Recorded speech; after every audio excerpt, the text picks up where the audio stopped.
Hey, welcome back, knife nerds and everyday carry people. It's your boy, the Big Canucker, and got myself a little bit of a knife off here.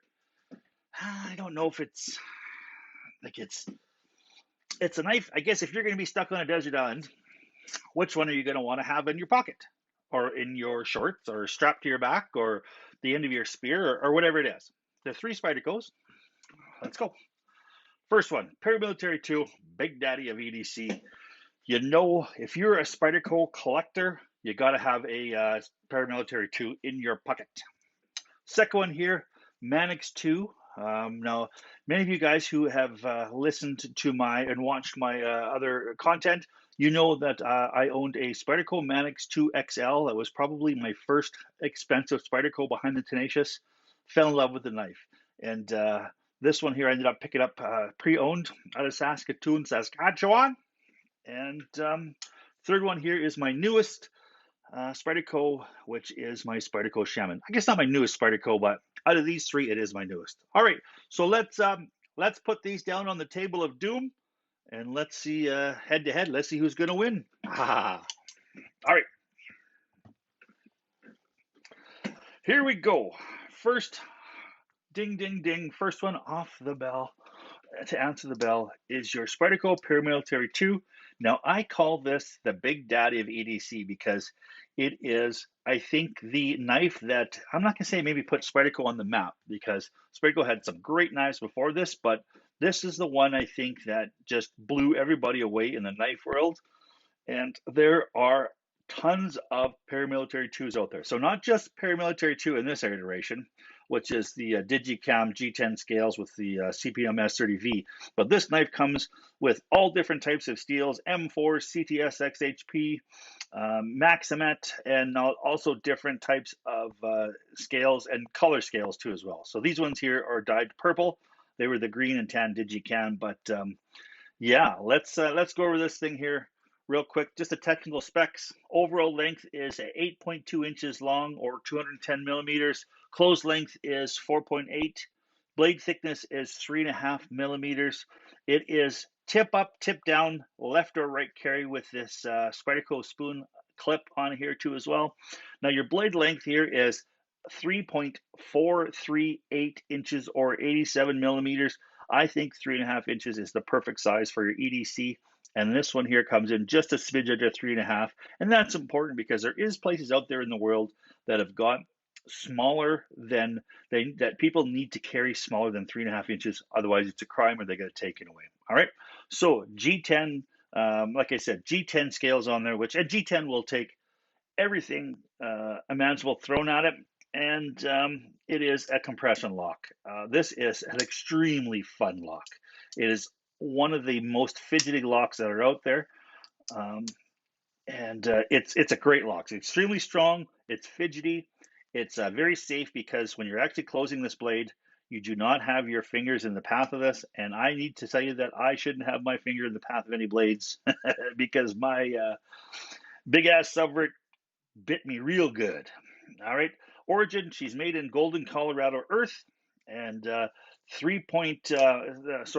CPM S30V on this steel, on this particular one. And CPM S30V is a steel that was designed specifically for the cutlery industry, and it does everything really well. Good edge holding retention, good stainlessness, very tough, easy to sharpen.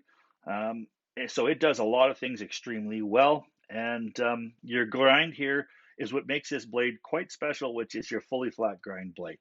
Okay, so positives on this thing is it's got extremely good ergonomics. It's got really, really good handle to blade ratio for using for a workman's knife. I'm used to, when I first saw the Paramilitary 2 and the Spydercos in general, I was a little bit weirded out with this, how big the handle was on it compared to the blade. It looked funny to me because when I pictured a knife in my head, I pictured, say, like a Bowie knife that's got, this much handle and, and this much blade. And I thought, wow, this is kind of weird having way more handle than blade. I thought, it's like having more balls than shaft. So I just thought, oh, well, but it's the balls that does the works. So this one here I thought was going to be a little bit goofy, but it's not. It's a joy to put in your hand, and it's a joy to put through cardboard because that's mostly what I do with it. And it's also got a nice, big, huge spider hole here too as well. I think, if I'm not mistaken, I think this is a 14 mil spider hole, and I think normally they're 12 or so. So if you've got this one here, it just allows you to have a set of gloves on, and open up your knife, even with some bulky gloves on there too as well. So what this knife does extremely well is it's very well overbuilt. It's extremely comfortable. It cuts like stink, and it does everything really, really. It's great fidget factor. It's great to customize too as well. And it's a knife that, with this nice big belly on there, will cut for days and days and days. And that's what you want a knife to do. All right. Now, little few of the knocks on here are, I think if you kind of get into it, sometimes these quarters here are a lot of radius. It'd be nice if they were kind of radiused. And I know also here that this compression lock here, I know if I open it up like this, sometimes it flicks and it pinches me ever so slightly here in the meat of my hand. And it doesn't really hurt. It's just kind of it's a little bit shocking and stuff like that. So, all right. Oh, and sorry, I forgot. The weight on this is 3.9 ounces. Really, really nice and light. Okay. So let's go over to our Mannix 2. Mannix 2 is one of the, this is a really, really early vert knife style that came from Spyderco. It was not going to say one of their first ones, but it's been around longer than the Paramilitary 2. They just haven't had it in this fully flat ground. They had kind of a saber ground on it first. But all right, let's go over the specs here real quick. So this one here happens to have the Flytanium scales on it and a Flytanium deep carry clip on here. Normally, you've got the same spoon clip here, but this one would be not black. It would actually be chromed, and you'd also have G10 scales on there. But I just happen to have the Flytanium scales for this, and I love the way it feels because with these scales on it, it's a real tank in your hand, okay? So she's a little bit smaller than the Paramilitary 2 at 8.03 inches long, and your close length is 4.66 inches, and your blade thickness is 3 millimeters. So it's not quite as thick as your Paramilitary 2, but you do have, I think, an added benefit of having a little bit more tip on here as far as wide, how wide the material is. So now most times you're not going to pry with either one of these tips, but it's more or less like if you'd have dropped them. I think the tip is a little more fragile on the Paramilitary 2 than the Mannix 2 or the Shaman. All right. Let's see here. Now the tip up, though it is only tip up. There's no tip down carry with this. It is left or right for the left-handed. And your blade length is 3.37 inches, so 3 1/3 inches as compared to the 3.5 for these other two. And your edge length is 2.88, so sub 3 inches. Ball bearing lock on here, which again is a really safe, strong lock. Your fingers aren't in the way of the path of the blade when you close it, so you can close it just like that, or you can open it even like that. So you've got some real great options with this. Now the ball bearing lock is just simply a little ball bearing that goes into a slot in the blade. So you can see here, this here when it's pressed back, when you open it up, you can see it move back. Now you'll see it when it locks into place, click, that go forward.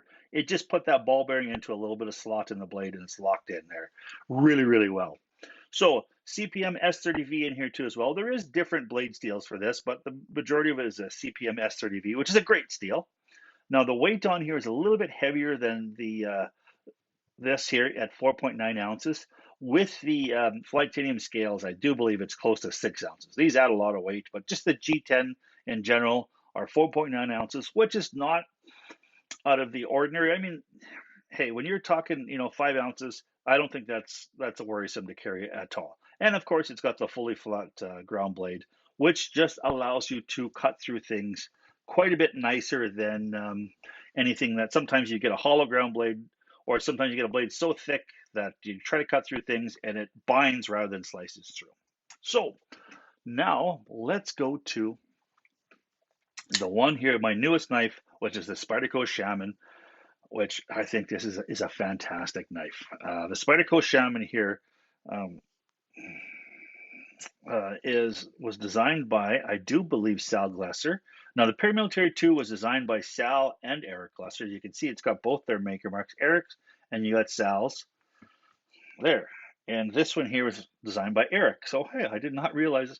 I forgot that Eric designed that one. And this one here is actually designed by Sal Glasser himself. And, the big dog answered the bell and he designed a piece of cutlery that I think is tremendous. When I first put this in my hand, a lot of people remember me saying that it was like a bell went off with this bugger. It was like a gong. My hand fit in there so beautifully. The ergonomics on these knives are great. Don't get me wrong. Paramilitary 2 was designed from the handout, they say. I think this one was designed by the handout too as well, because I love how my hand feels in this, whether it's in the choked up trail position or in the backed off position. I think it's tremendous. Now, the G10 on both these knives is quite a bit more grippy than the G10 on this one here too as well, but I'm getting a little bit ahead of myself. Let's go through the technical specs real quick. 8.25 inches long, so it is the longest one of all. Closed length is 4.67.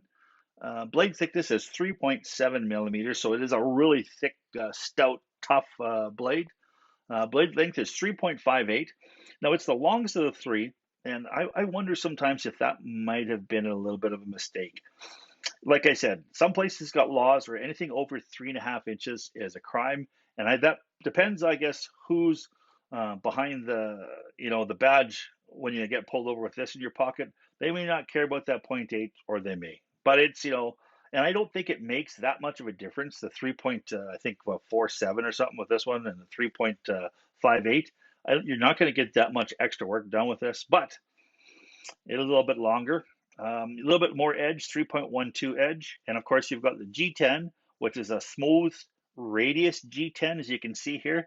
You've got the curves to it here too as well, where this one here is more flat with the 90-degree edges. And this one too, the G10 on this one is the exact same way. Now, of course, you've got the compression lock, just like the Spyderco. The locks on these three are great. The only knock I have on this one here is this little nub here. It seems to hit my finger sometimes, and it prevents it from closing all the way with my lock on there. I can slide this up a little bit, and it will still close, but I think what I'm going to end up doing, and I saw a lot of people do, is they do a little bit of delete on here, and they just kind of grind that down, and it's that much nicer to close.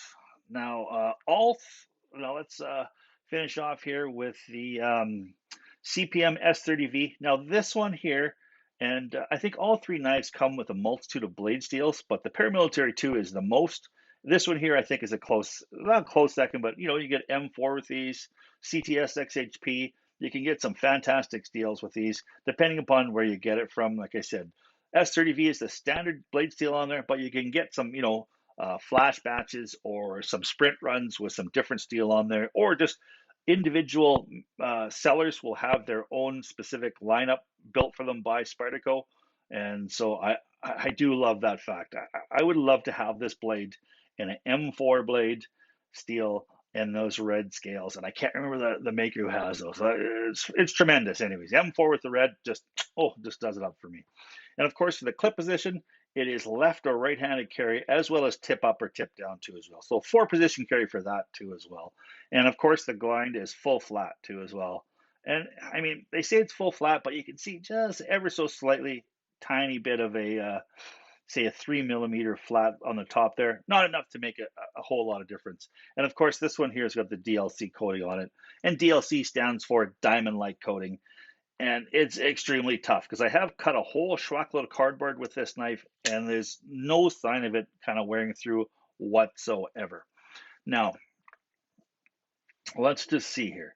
So, as far as your knives, I think I would say the one that is going to be lowest on the list, and this is kind of like, this is not one knife is a 10, the other ones are 2s or 3s. This is like one knife is a 9.8, the other one's a 9.7, and the other one is an 8.4. Like they're all great knives. this Spyderco Manix 2, if I had to be on a desert island, I think this is the one that's going to be third place.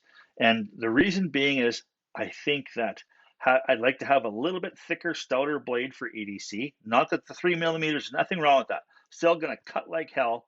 Just if you're going to be stuck on a desert island, you're going to want a little bit something a little stout. That way you're not going to break it as much. And the other thing is, as well, is this ergonomics on here.